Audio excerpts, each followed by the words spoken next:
Somebody turn on the AC, because it's Angel Caruso. Hello and welcome back. I'm back with a new theory.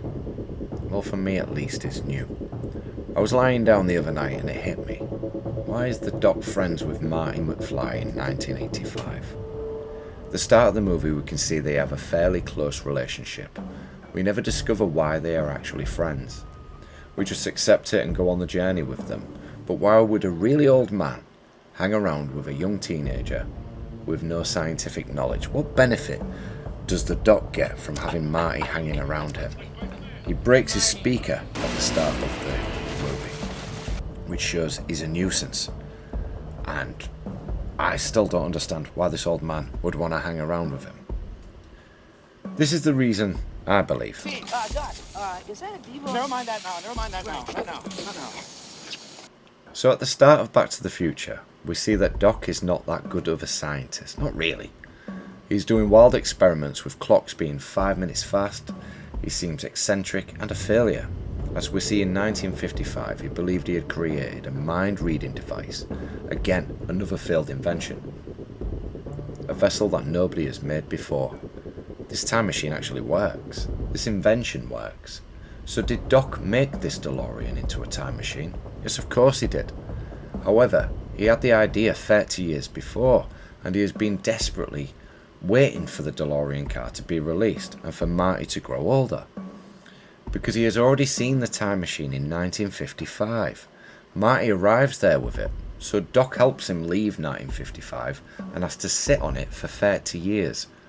We know this to be true because the Libyans still arrive on the same night and shoot Doc in the same way in 1985.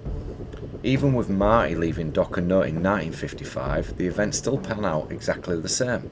So I believe that the Doc was always wearing the bulletproof vest and knew the importance of becoming friends with Marty, or the time machine would never be invented. The Doc in 1955 needs to see the DeLorean to understand, develop and work on the time machine over the next 30 years, creating the flux capacitor and understanding the rules of the space-time continuum. Was the relationship between the Doc and Marty real? Yes, the Doc had over 30 years to remember his friend Marty, the one who came from the future. I can imagine the very first time he meets Marty. Who knows, he could have been watching him from afar, as a child, making sure his parents stayed together, etc. I believe the Doc is a lot more complex than what we see at face value. Marty has to exist. The Doc has to befriend him. He has to let him go on the adventure back into 1955 to ensure of the timeline staying intact. Marty is just a pawn in the game of time chess.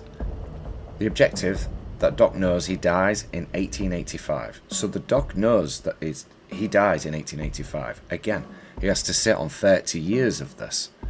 So when he's constructing that DeLorean time machine, he's going to put maximum effort.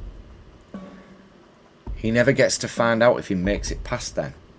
And again, with 30 years to develop the time machine, the obsession of preventing the outcome of his death in 1885 will have been enough to make a man go crazy. I believe this is more than just the butterfly effect. I believe that the Doc had one motive. Make the time machine and become an established inventor.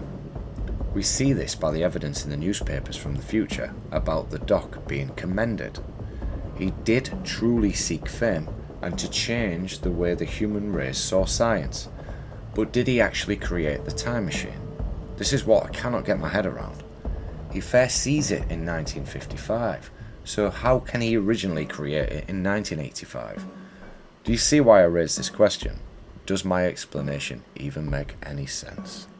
We also need to remember that 1955 Doc Brown has seen two versions of the car. He's seen the one that was buried, and he's also seen the one that he originally sends Marty back to 1985. So he knows that this time machine is genuine, and he's worked with it enough in the week that he's helping Marty try and get back to 1985. So, can you see why I raised this question? And to add, he's called Marty. In Back to the Future, you see that Lorraine is attracted to the name Marty, as in he inspires himself to be called Marty as a baby. Do you see what I mean? The paradox. Too many people, when you raise this question with them, say, it's just a movie. Time travel's not possible. Like, so lazy, so uncreative, that they blanketly say this to, like, close the conversation of the imagination. And I'm just going to leave that one there.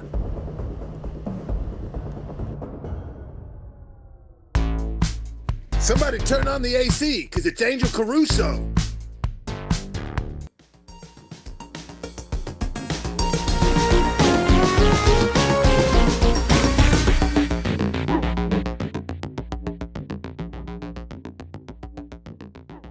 If you're good at something, never do it for free.